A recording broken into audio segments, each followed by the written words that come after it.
Brian taking all of the pieces off the cabinets for me.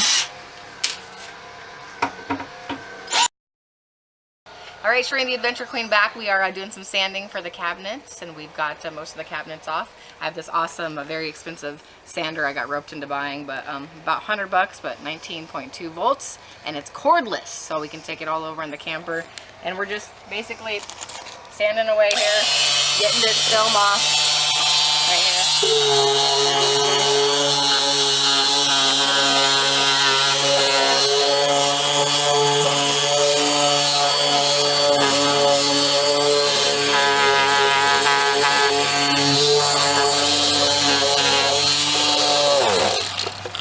See how nice that's coming off there?